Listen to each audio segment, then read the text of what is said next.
Got some people here singing this morning for the sunrise.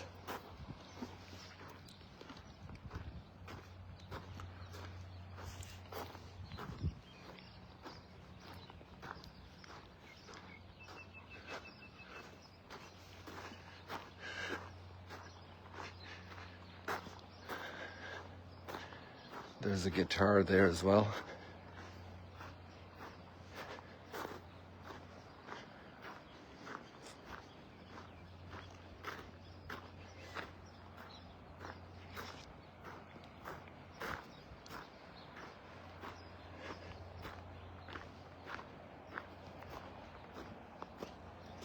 I had an amazing conversation yesterday with a brilliant young person truly pursuing or striving to find truth. Really a mind with a two-edged sword, with a critical penetration of words to reality, to core matter. Found it very delightful to meet a person, a young person, with such a keen penetration of thought, a wonderful critique of assumptions.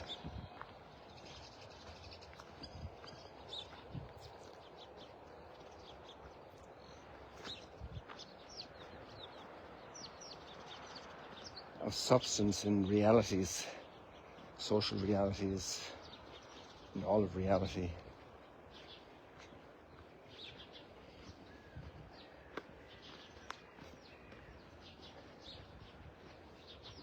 We oftentimes are just content to smile and to say a few things, and it's amazing to encounter people who want to go to the very core of reality, the very core of substance.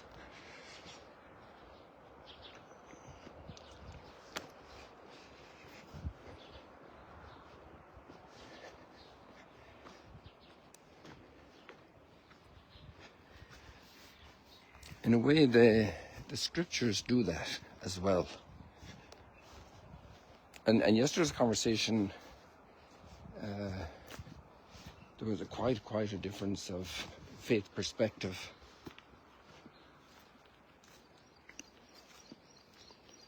And I'll remain in generalities for a number of reasons at this moment. But I just am so thankful for the guidance I received in life to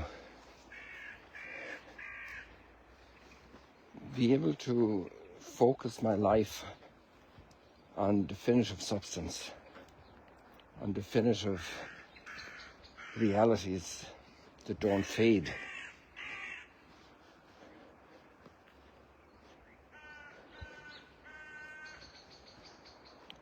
That correspond to the truth of my being, who I am. And there are lots of behavioral decisions that are needed to also to pursue this path. And that's also one of the hallmarks of wisdom, that wisdom is not just information. Wisdom is not just knowledge about a lot of stuff. Wisdom is a way of life. And the opposite to wisdom is folly and foolishness. And foolishness is governed by stuff that's kind of good, but it's not the whole picture. It's ice cream is good, but the child might not be wise enough to not indulge in the entire box of ice cream. Not wise enough to be content with one bar of ice cream or one dish of ice cream. And we might smile at a little child doing that and wanting more and more ice cream.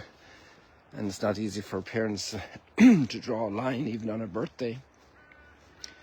But then where you really see folly is when you see adults doing things that wreck their own health, for example, just because they can't resist a substance. And you think about the folly of that lifestyle. And really there's this wise and folly divide is there for all of us as a battle, as a challenge, and we can grow stronger or weaker in the process. And we continue reading the Book of Wisdom today. And one of the great truths that come forward in the Book of Wisdom is the path of recovery, the path of a new beginning, the path of forgiveness. And particularly in one of the most important gifts a person can have is the discovery of the giver of all gifts. And the gift of forgiveness. Forgive, the perfect gift. It's a much bigger gift to release a person from their debt and their bond than to give them that amount in the first place.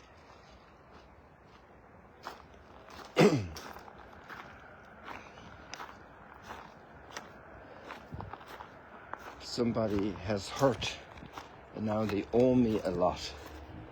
They have hurt reputation, they have hurt feelings, they've said very negative things. And to forgive them is a very perfect gift because it releases them to be free again, to begin again. It also releases me. It's amazing how the author of the Book of Wisdom has such a penetration of forgiveness. To the penitent, God provides a way back. He encourages those who are losing hope and has chosen for them the lot of truth. The lot of truth.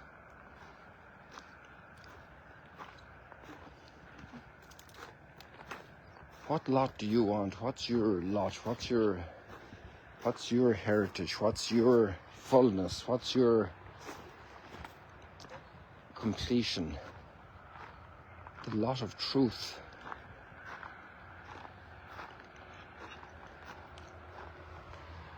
We didn't see our geese for a long time. Here we have two of them.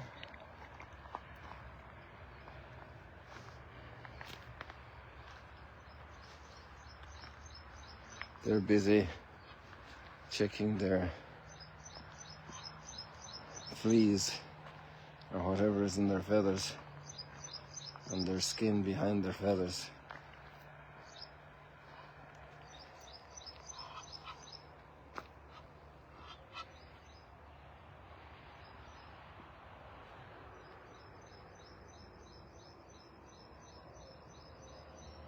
They're both up on one leg. If it was only one, you'd say they might have hurt their leg, but they're both standing on one leg for some reason.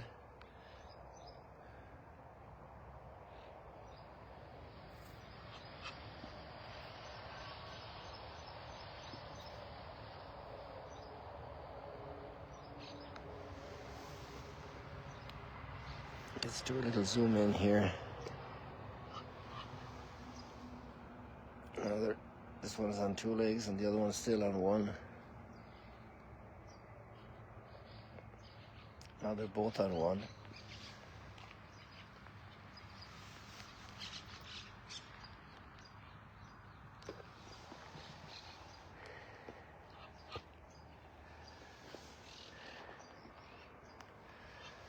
Interesting.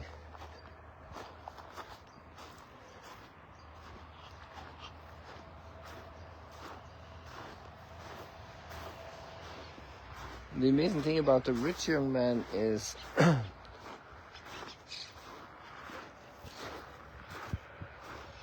we all like to have things, and we also need things for life.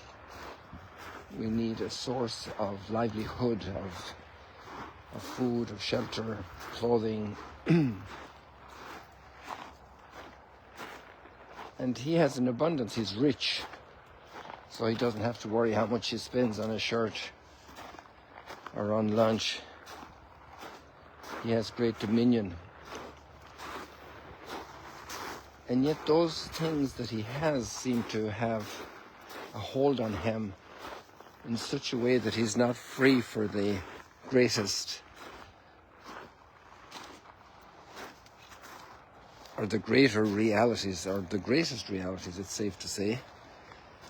He's kind of imprisoned. As wealthy as he is, as dominion he possesses over so much realities, he is actually a prisoner of them. And he's no longer free to stretch out his hand to the needy and really bless them, and he's not free to follow the call of the giver of all the gifts he has. And what a blessing it is to be free to do that. And that's one of the blessings I've had in my life that didn't cost me much to make that decision. It wasn't an issue, it wasn't a matter, it wasn't something that commanded me. The possibility of inheriting the farm that had a lot of potential. I was free. I was free from other potentials of acquiring other dominions.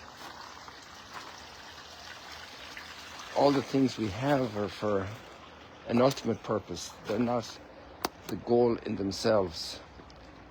They're instruments of relationship with others.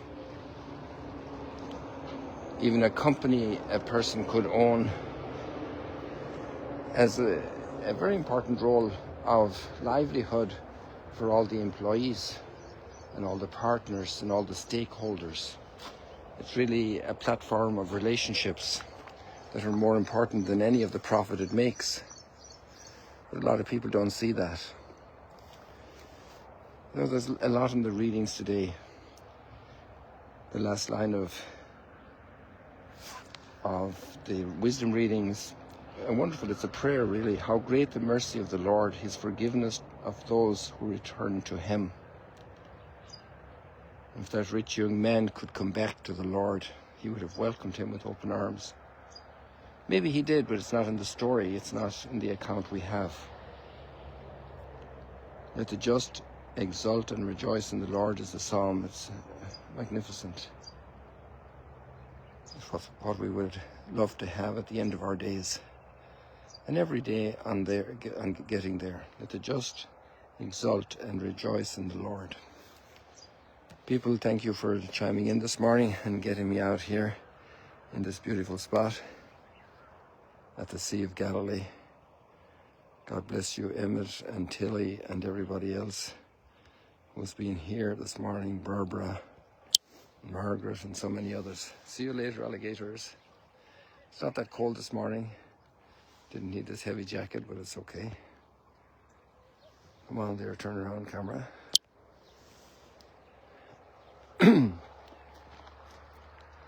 I did a live stream yesterday on Instagram on a long walk. We were up there, we were up in the mountains beyond Svat. And it was a marvelous walk. You can find it if you have somebody, a child or a grandchild who does Instagram. You can check it out. See you later, alligators.